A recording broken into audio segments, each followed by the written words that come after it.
Assalamualaikum warahmatullahi wabarakatuh. Salam sejahtera bagi kita semua. Perkenalkan, nama saya Dede Wintana MKom, dosen tetap program studi Informatika Kampus Kota Sukabumi, Fakultas Teknik dan Informatika Universitas Bina Sarana Informatika. Saat ini saya sedang mengikuti proses sertifikasi dosen dan dalam proses penyusunan eh, pernyataan diri dosen untuk unjuk kerja Tridharma Perguruan Tinggi. Nah, dalam kesempatan ini saya akan memaparkan proses pembelajaran mata kuliah yang saya ampu, yakni mata kuliah struktur data, yang mana merupakan salah satu mata kuliah inti yang membekali mahasiswa dengan kemampuan untuk memahami, memilih, dan mengimplementasikan struktur data yang tepat untuk menyelesaikan permasalahan komputasi. Mata kuliah ini membahas materi untuk mempersiapkan mahasiswa agar dapat memahami struktur data pada komputer dan bagaimana mengelola struktur data menjadi sebuah solusi yang tepat untuk sebuah sistem. Nah, meliputi pemetaan array, penempatan data secara linked list, tab maupun queue, dan memahami alur kerja dari grep sehingga bisa mengaplikasikannya dalam sebuah program. Nah, mata kuliah ini dilaksanakan dalam 16 kali pertemuan, ya. Dikarenakan mata kuliah ini basisnya project based learning, maka perkuliahan dilakukan dengan sistem ceramah dan diskusi dari pertemuan ke-1 sampai dengan ke-7, lalu pemaparan terkait dengan project di pertemuan ke-8, lalu pertemuan ke-9 sampai dengan pertemuan 12 itu bimbingan terkait dengan proyek dan penyusunan programnya. Lalu di pertemuan ke-13 sampai dengan 15 itu penyelesaian dengan penerapan konsep array, linked list, tag, queue, dan binary dan grep. Dan di pertemuan terakhir, di pertemuan 16 itu penilaian proyek akhir dan entry nilai. Adapun bahan ajar pada program perkuliahan struktur data di antaranya yaitu konsep struktur data dan array, lalu sistem bilangan, lalu array dimensi banyak, triangular dan space array, lalu ada single linked list dan double linked list, lalu ada stack dan queue, lalu ada tree dan kunjungan pohon biner, lalu ada grep dan metrik penyajian grep. Nah, adapun capaian pembelajaran lulusan atau CPL Prodi yang harus ditempuh dan ini sudah disusun dan di-ACC oleh Prodi dan dosen pengembang akademik, yakni yang pertama adalah CPL 03, yaitu memiliki pengetahuan yang memadai terkait cara kerja sistem komputer dan mampu untuk menerapkan dan menggunakan berbagai algoritma ataupun metode untuk memecahkan masalah pada satu organisasi. Lalu ada CPL 8, itu kemampuan untuk mengimplementasikan kebutuhan computing dengan mempertimbangkan berbagai metode ataupun algoritma yang sesuai. Lalu ada CPL 9, itu kemampuan menganalisis, merancang, membuat, dan mengevaluasi user interface dan aplikasi interaktif dengan mempertimbangkan kebutuhan pengguna dan perkembangan ilmu antar disiplin. Dan CPL yang selanjutnya itu CPL 10, yaitu kemampuan untuk mendesain, mengimplementasikan, dan mengevaluasi solusi berbasis computing yang berbasis multi-platform yang memenuhi kebutuhan computing pada sebuah organisasi. Capaian pembelajaran mata kuliah atau CPMK mata kuliah ini meliputi yang pertama adalah CPMK 03.2, yaitu mampu menerapkan ataupun menggunakan berbagai metode ataupun algoritma dalam memecahkan masalah pada suatu organisasi. Lalu ada CPMK 8.1, itu mampu mengimplementasikan berbagai struktur data untuk memenuhi kebutuhan computing. Lalu ada CPMK 9.1, mampu untuk merancang dan mengimplementasikan aplikasi interaktif menggunakan struktur data yang sesuai. Lalu ada CPMK 10.1, itu mampu untuk merancang, mengimplementasikan, dan mengevaluasi solusi berbasis computing menggunakan berbagai struktur data dan mampu untuk mendesain solusi berbasis computing yang multi-platform yang memenuhi kebutuhan computing pada sebuah organisasi. Dan CPMK yang terakhir yaitu CPMK 10.2 itu mampu untuk mengembangkan solusi multi-platform yang dapat diimplementasikan secara fleksibel dan mampu untuk mengimplementasikan solusi berbasis computing multi-platform. Adapun referensi pada mata kuliah struktur data yang kami gunakan, yang pertama adalah Muhammad Sukani 2009, yaitu struktur data, algoritma dan struktur data 2 dengan C dan Python, edisi ketiga. Lalu ada Teddy Markus Zakaria 2006, itu konsep dan implementasi struktur data. Lalu ada dari website stackbus.com dan ada WebGeek, PostGeek.org. Dan buku dari Abdul Qadir 2019, Logika Pemrograman Python. Dalam pelaksanaan pembelajaran, saya menerapkan pendekatan student center learning yang dipadukan dengan program based learning dan project based learning. Lalu ada diskusi, studi kasus, serta praktek pemrograman. Ya. Melalui pendekatan tersebut, mahasiswa didorong untuk berpikir kritis, bekerja secara kolaboratif, mengembangkan kreativitas, serta membangun kemampuan analisis dan pemecahan masalah sesuai dengan capaian pembelajaran mata kuliah dan kebutuhan dunia kerja. Nah, adapun bobot penilaian pada mata kuliah ini, yang pertama adalah kehadiran. Kehadiran itu sebanyak 20%, lalu ada tugas itu sebanyak 20%, lalu ada bimbingan project sebanyak 25%, dan presentasi project itu 35%. Nah, dalam video ini saya akan menampilkan salah satu proses pembelajaran yang menggambarkan bagaimana mahasiswa aktif berdiskusi, menganalisis permasalahan, merancang solusi, dan mengimplementasikan struktur data.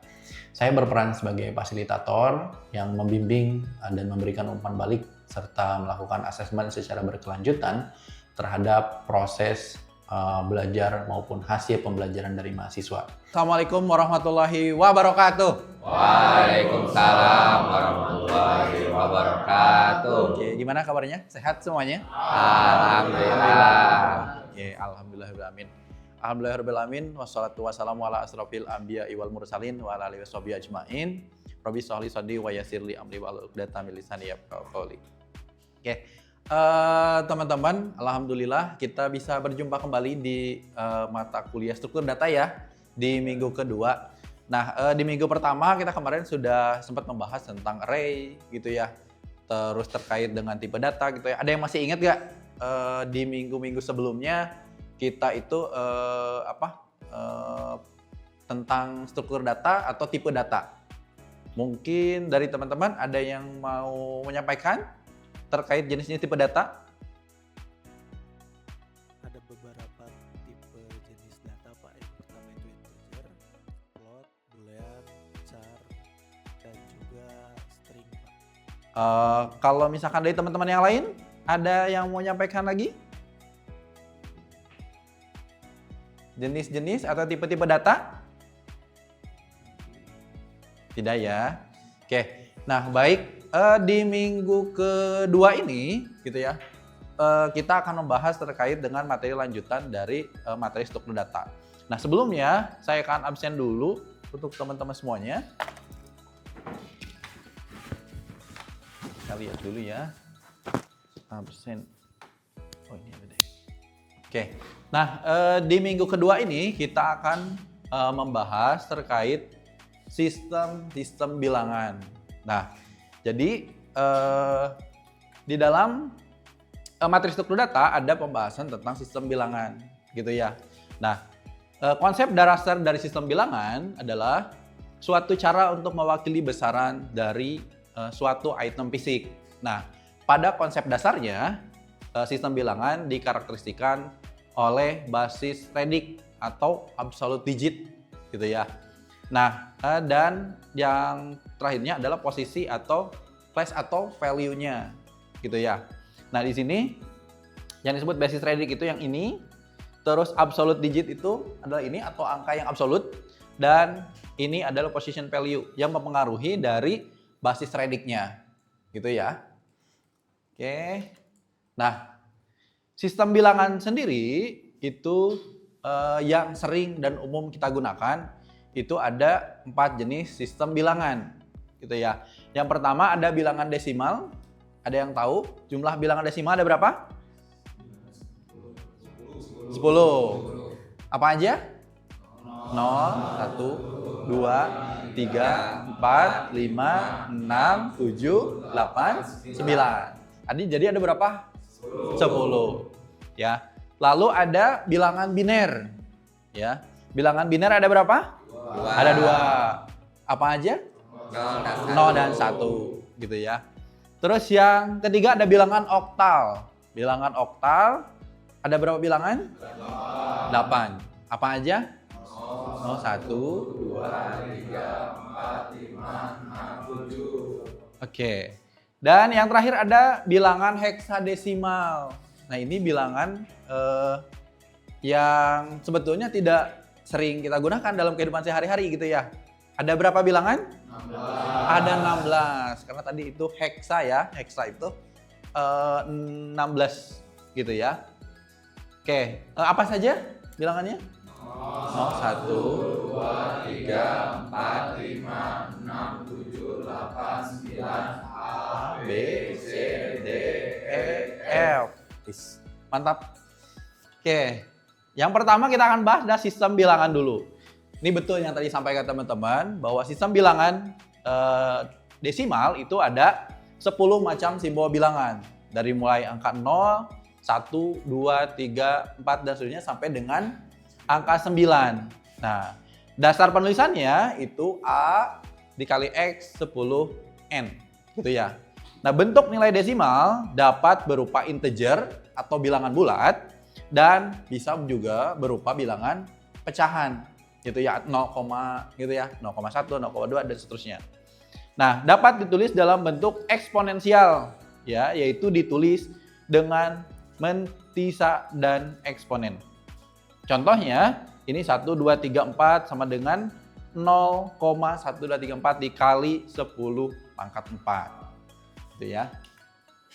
Nah, ini penulisan dari base radix-nya. Nah, ditulis setelah absolute digit, yaitu A10 atau AD. Gitu ya. Nah, dalam hal ini, yang ditulis adalah A.10. Gitu ya. Contohnya seperti ini contoh nilainya 4, 3, 5, 2, 10 dan 7, 6, 2,15, 10. Ya. Itu contoh-contohnya. Nah, lalu tadi ada bilangan biner. Ya, bilangan biner tadi ada 2 gitu ya. 0 dan 1 gitu ya. Penulisan base radix-nya ditulis setelah absolute digit, yaitu A2 gitu ya atau AB. Nah, dalam hal ini yang ditulis adalah A2 berarti ya. Oke, contoh penulisannya seperti ini. Ini 1001 0011.2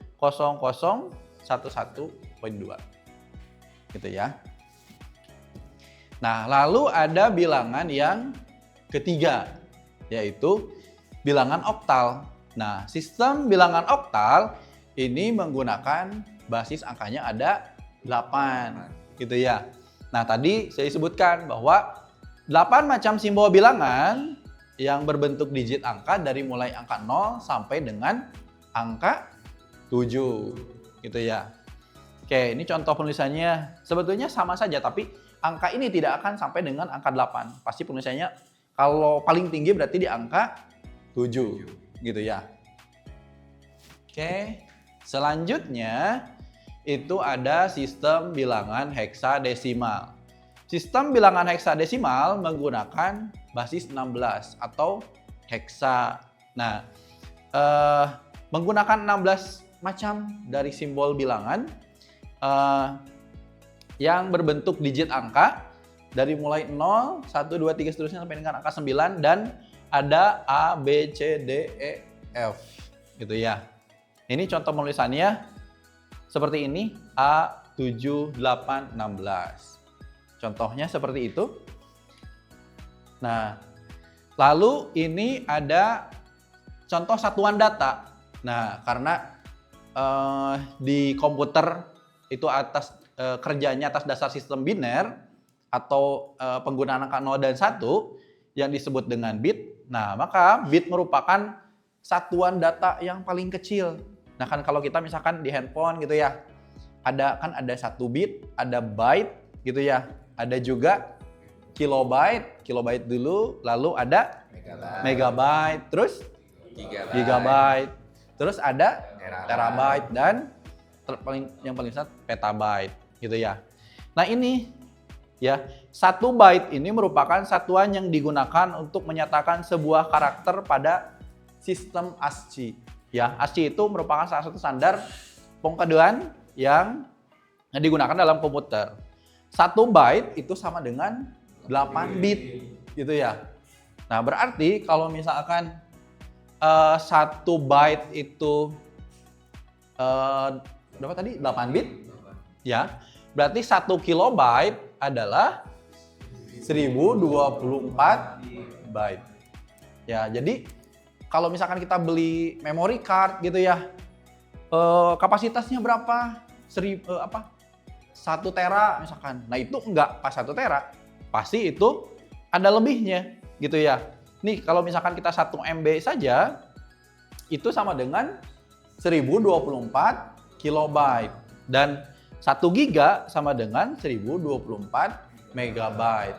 Jadi nggak benar-benar kalau 1 giga itu berarti 1000 misalkan gitu ya. 1000 MB gitu kan, enggak. Nah, termasuk ini juga yang terabyte itu sama 1 terabyte sama dengan 1024 gigabyte dan petabyte sama 1024 terabyte gitu ya. Nah, ini beberapa sistem pengkodean. Nah, sistem bilangan yang digunakan untuk mengkodekan karakter yang bermacam-macam. Karena komputer itu kan asal dasar katanya itu dari kata compute ya, yang berarti perhitungan, maka sistem yang ada di komputer itu menggunakan sistem penghitungan ya, bilangan-bilangan. Nah, bilangan-bilangan tadi disimpan dalam memori komputer dan menempati posisi 1 byte ya, menggunakan kombinasi dari digit biner tadi yang 2 angka itu ya. Jadi sebetulnya yang bekerja dalam sebuah komputer itu hanya angka-angka tadi, angka 1 dan 0 gitu ya. Tapi ketika muncul di layar atau di monitor, itu kita bisa munculnya berbagai karakter ya.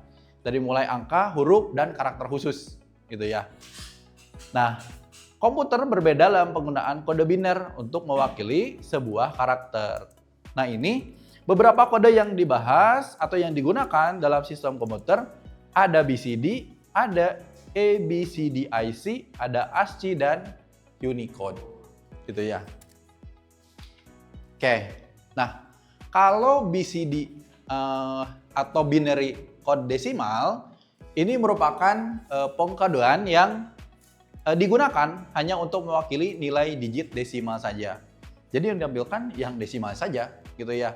Yang tadi 0 sampai dengan 9. Nah, sebuah karakter BCD dinyatakan dengan 4 bit. Jadi kalau misalkan kita menampilkan angka 1 gitu ya, atau angka 0 di layar komputer, itu berarti data yang tersimpan di memorinya adalah 4 bit gitu ya. Nah, karakter yang tersedia ya tadi yang bilangan desimal itu hanya 10 karakter saja atau 10 angka. Ini kurang lebih seperti ini tampilannya. Ya, kalau 0 berarti di pengkodeannya adalah 000. Kalau misalkan 1 itu 0001. Dan kalau 2 0010 dan seterusnya. Gitu ya. Oke. Itu yang BCDIC. Lalu ada ABCDIC atau Extended Binary Code Decimal Interchange Code ya. Yang dikembangkan oleh IBM yang diterapkan pada berbagai komputer mainframe. Nah, ini kode yang lebih tinggi ya dibanding yang tadi BCDIC. Yang BCD ya, sebuah karakter dinyatakan dengan 8 bit. Kalau tadi satu karakter itu hitungannya kalau di BCD itu 4 bit, kalau di ABCDIC itu 8 bit gitu ya. Karakter yang tersedia itu sebanyak 226 karakter. Nah, digunakan pada komputer di generasi ketiga. Lalu ada ASCII atau American Standard Code for Information Interchange. Ya, ASCII dikembangkan oleh ANSI atau American National Standard Institute. Sebuah karakter ASCII dinyatakan dengan 8 bit, sama seperti yang tadi ya, yang ABCDIC. Nah, karakter yang tersedia sebanyak 226 karakter, sama seperti yang ABCDIC. Nah, ini meliputi huruf, angka, dan spesial karakter, termasuk simbol-simbol seperti simbol Yunani, gitu ya, atau karakter grafis di dalamnya. Oke. Nah, ini tabel ABCDIC yang 8 bit ya. Ini yang tabel ASCII 8 bit. Nah, karakter-karakternya khusus itu kalau seperti ini ya, angka-angkanya kayak ada bulat-bulatnya di atas gitu ya, huruf-huruf yang bahasa Yunani yang tidak kita gunakan sebetulnya kalau di kita gitu ya. Nah, lalu yang keempat ada Unicode. Sebuah karakter Unicode dinyatakan dengan 16 bit, ini lebih tinggi lagi yang tadi. Kalau tadi yang BCD itu 4 bit, kalau ASCII dan ABCDIC itu 8 bit, kalau yang Unicode ini 16 bit gitu ya, satu karakternya. Nah, karakter yang tersedia itu 65.536 karakter.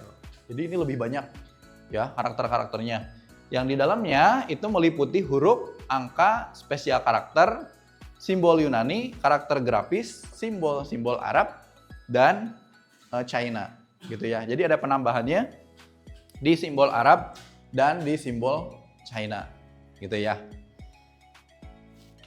Oke, sampai sini ada ditanyakan dulu? Ya. Jadi kan dari 0 sampai 9, terus A sampai F. Nah, setelahnya itu misalkan di angka ke-17-nya apakah ngulang lagi dari 0 atau lanjutin F-nya apa gitu. Nah, untuk bilangan heksadesimal, tadi kan angkanya itu ada 16 ya. 0, 1, 2, 3, 4, 5, 6, 7, 8, 9, A, B, C, D, E, F gitu ya. Kalau misalkan huruf atau misalkan ada angka yang lebih dari 16 gimana? Nah, nanti itu dikonversikan dulu ke bilangan desimal, baru nanti masuk lagi ke bilangan heksadesimal, dikonversikan gitu ya. Jadi kalau misalkan kalau misalkan kita tadi kan 16 ya. Kalau 16 itu sama dengan F. Kalau 17 berarti gimana? Enggak tuh. Kan hurufnya cuman 16. Berarti gimana? F tambah 0. Ya? F tambah 0. F tambah? F tambah 0? Nggak tahu. Enggak tuh. Ya, kalau misalkan kita ngelihat dari sistem bilangan, nanti kita lihat di materi ini ya. Di konversi bilangannya. Yang pertama kita lihat dulu. Konversi bilangan dari desimal ke biner. Nah, dengan cara membagi bilangan desimal dengan 2 baris sampai tidak bisa dibagi lagi. Nah, kemudian sisa pembagian diurutkan dari bawah ke atas dengan format 8 bit. Contohnya, misalkan ini 89 bilangan desimal. Ya, ini 10 itu masuknya bilangan desimal. Nah, akan dikonversikan menjadi bilangan biner. Gitu ya. Nah, ini pertanyaan tadi ya dari Virus. Konversi bilangan desimal ke heksa dengan cara membagi bilangan desimal atau basis 8 gitu ya, atau basis 16 atau heksadesimal dibagi 16 sampai tidak bisa dibagi lagi. Sama sebetulnya dengan konsep yang tadi gitu ya. Ini contohnya kita nilainya 123 desimal dikonversi ke heksa. Berarti nih 123 dibagi 16 itu sama dengan 7. Sisanya 11. Harapan saya melalui proses pembelajaran ini, mahasiswa tidak hanya menguasai kompetensi secara akademik, tetapi juga memiliki kemampuan berpikir komputasi, komputer, kolaboratif, serta kesiapan menghadapi tantangan di bidang teknologi informasi. Dari saya cukup sekian. Terima kasih. Billahi taufiq wal hidayah. Wassalamualaikum warahmatullahi wabarakatuh. Kuliah, BSI aja.